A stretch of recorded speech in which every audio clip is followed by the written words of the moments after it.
Right now, in this exact second, millions of people are walking through their day completely hollowed out. They are not trapped in physical chains. They are dying from a silent, slow decay of the spirit. We wake up exhausted. We reach for our screens before our eyes are even fully open. We scroll through tailored illusions of other people's lives, comparing our quiet chaos to their curated highlights. And deep in your chest, a small voice asks, "Why do I feel so weak? Why do I feel so lost?" We have traded our resilience for convenience. We chase comfort like a drug, yet we feel completely drained. We run from every whisper of pain, yet we suffer every single day inside our own heads. Here is the brutal truth that no one wants to admit. Comfort is killing you. It softens your spine, dulls your mind, and robs you of your power. 2,000 years ago, in the dust and blood of ancient Rome, a select group of thinkers discovered a secret. They did not have smartphones, algorithms, or self-help books.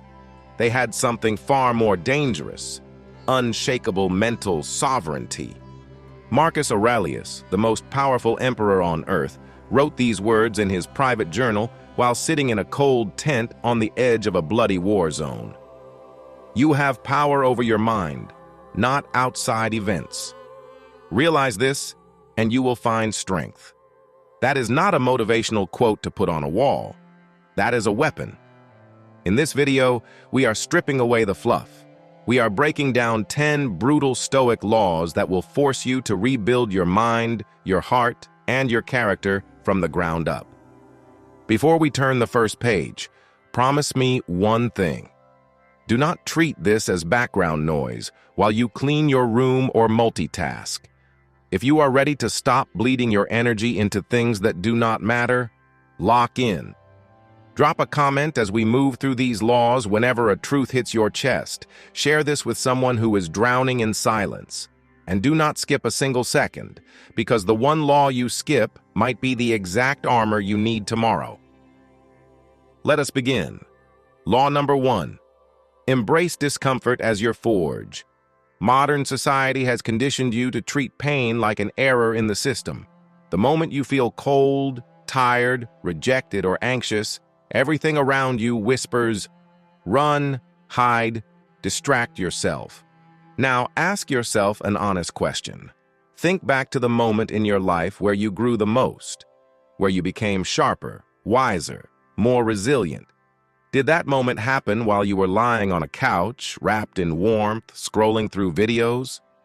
Or did it happen when life slammed you into the pavement, when your heart was broken, when your bank account was empty, when you had no safety net, and you had no choice but to stand up and face the storm?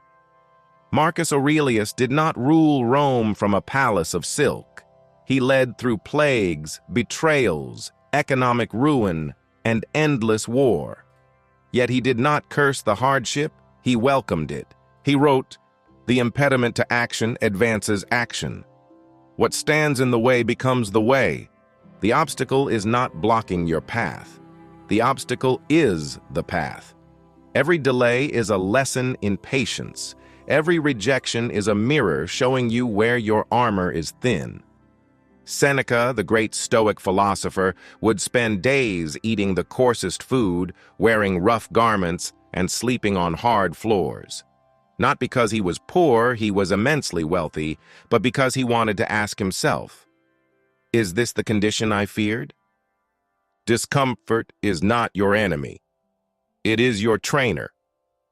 Drop this in the comments right now as your vow. Discomfort is my training ground. Law number 2. Reclaim your mind. Stop letting your emotions own you. How many times has your entire day been ruined by 5 seconds of disrespect? Someone cuts you off in traffic and you burn with rage for 2 hours. A coworker makes a passive-aggressive comment and you replay it in your head all night. You feel a sudden wave of laziness, so you throw away your goals, your diet, your discipline, and collapse into instant gratification. Look in the mirror and face the truth. If you cannot control your reaction, you are a puppet. Epictetus was born a slave. He understood physical chains better than anyone. Yet when he gained his freedom, he taught something that shattered his students' perspective. Any person capable of angering you becomes your master.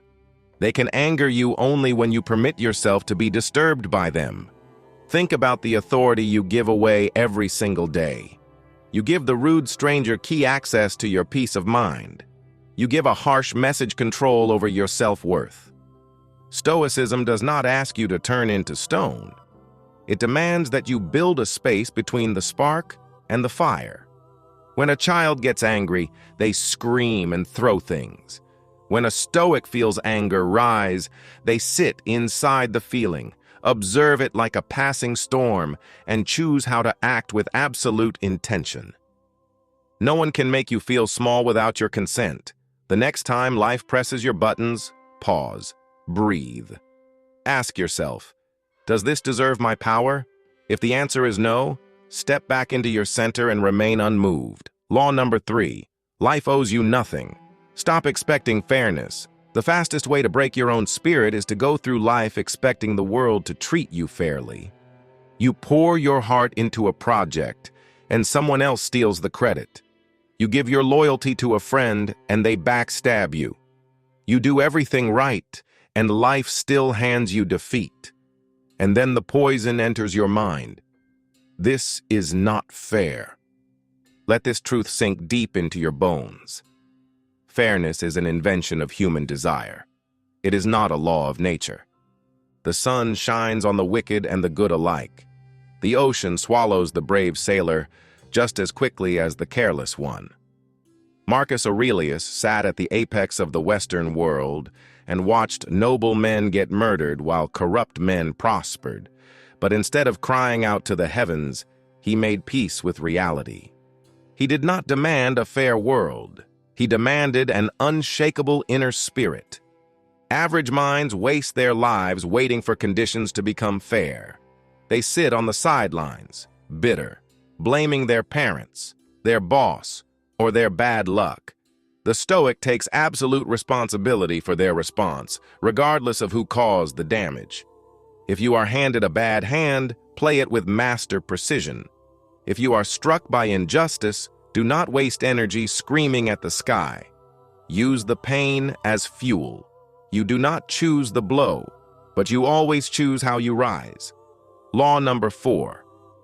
Draw a sharp line around your control and let everything else burn away. Imagine holding a handful of fine sand. The tighter you squeeze to hold on to every single grain, the faster it slips through your fingers. That is how most people live their lives. They try to control what people think of them.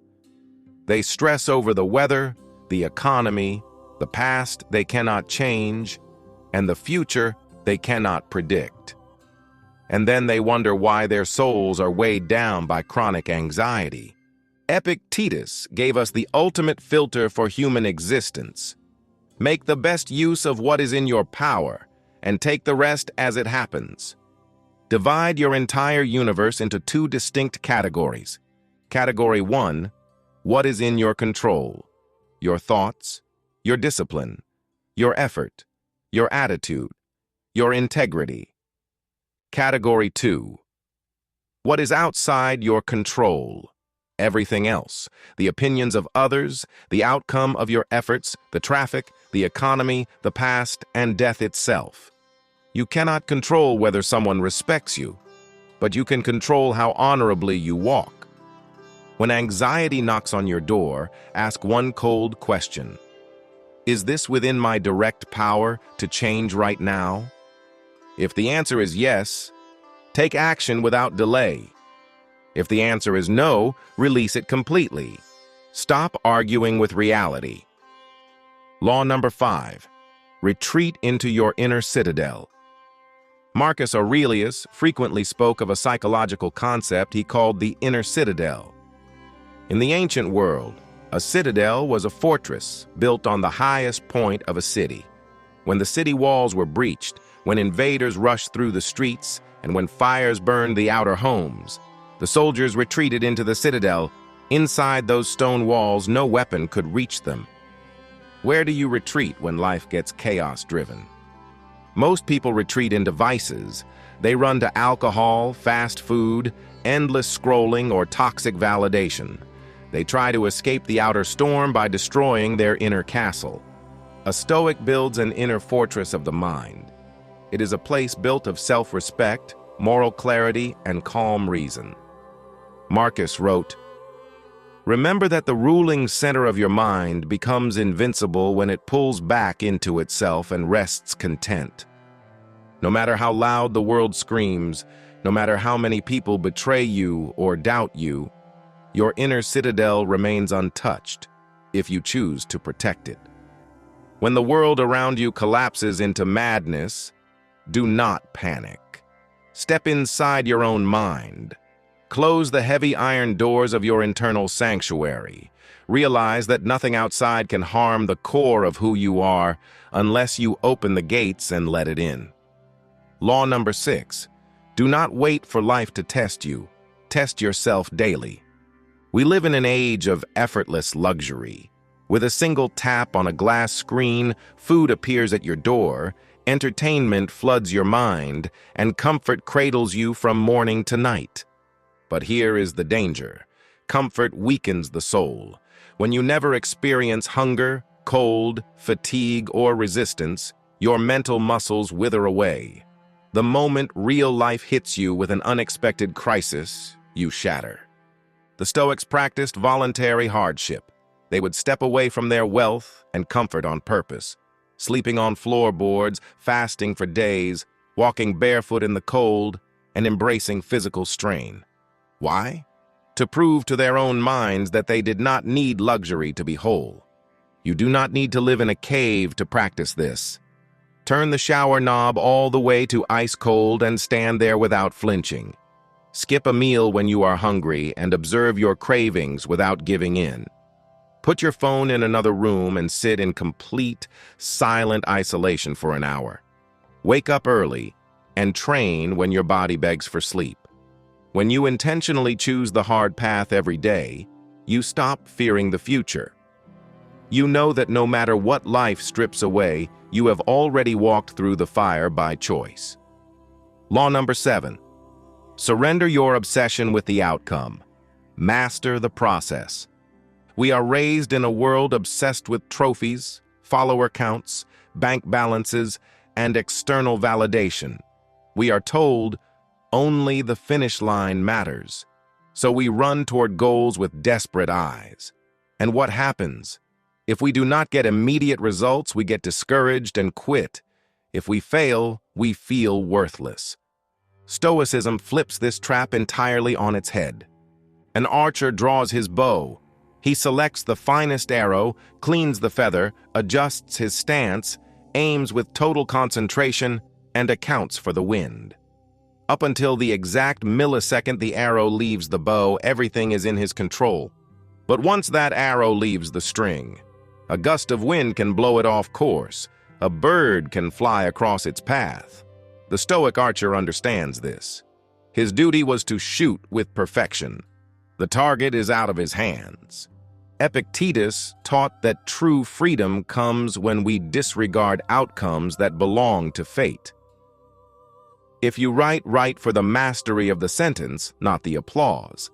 If you build a business, build it with pride in every detail, not just for the valuation. When you detach your self-worth from external outcomes, you become unshakable. You cannot be crushed by failure because the effort itself was your victory. Law number 8. Practice. Amor Fati. Love your fate. It is one thing to accept suffering. It is a far higher level of mastery to love it. Nietzsche called this concept Amor Fati, a Latin phrase that translates to love of fate. It was heavily inspired by Stoic philosophy. Most people respond to tragedy by asking, "Why is this happening to me?" The Stoic flips the question and declares, "This is happening for me." Marcus Aurelius used a powerful metaphor. A blazing fire makes flame and brightness out of everything that is thrown into it. Think about a small campfire. If you throw a heavy log onto a weak flame, you smother it. But if a fire is hot enough and strong enough, throwing a log onto it only makes the fire burn hotter and brighter. You must become that fire. When you lose a job, when a relationship ends, when an injury sets you back, do not just tolerate it. See it as the exact fuel required to burn away your weakness. Do not wish for a different story. Look at every scar, every betrayal, and every dark alley you had to walk through, and say, I needed this. It made me who I am. Drop this phrase in the comments right now to lock it in. Amor Fati. I love my fate. Law number 9. Remember you will die. Live with unyielding purpose. Most people live as if they have an infinite bank account of time. We postpone our dreams until next year. We stay in soul-crushing jobs because it is safe. We tolerate toxic relationships. We waste hours a day staring at glowing pixels, letting precious time bleed out into nothingness. The Stoics refused to live in this sleepwalk. They practiced Memento Mori. Remember you must die. Marcus Aurelius wrote in his journal, You could leave life right now. Let that determine what you do, say, and think. That is not a depressing thought. It is the ultimate awakening. Death is the great equalizer. It does not care about your excuses, your plans for tomorrow, or your unfinished business. Every breath you take is a breath you will never get back. Seneca wrote, It is not that we have a short time to live, but that we waste a lot of it. Imagine receiving a phone call today telling you that you have 30 days left on this earth. Would you spend another second arguing on social media? Would you keep worrying about what a stranger thinks of you? No. You would cut through the noise with laser clarity. Stop waiting for a better time. Treat this very day as a temporary loan granted to you by fate. Law number 10. Live for character, not for the crowd. We live in a culture of performances. People posture on social media, perform kindness for views, and adjust their opinions to fit whatever is popular. The Stoic stands alone against this tide. The Stoic does not live for applause. The Stoic lives for virtue. Marcus Aurelius gave us the simplest command ever written, just that you do the right thing. The rest does not matter. Doing the right thing is rarely easy.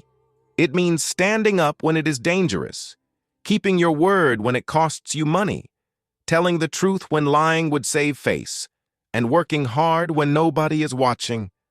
Seneca said, I will govern my life and thoughts as if the whole world were to see the one and read the other. When you stop needing the validation of the crowd, you acquire a presence that money cannot buy. You become grounded, authentic, and terrifyingly strong. A person who cannot be bought, flattered, or intimidated is a force that changes the world. If you have stayed with me until this exact moment, it means something inside your spirit is tired of the noise, tired of the weakness, and ready to evolve.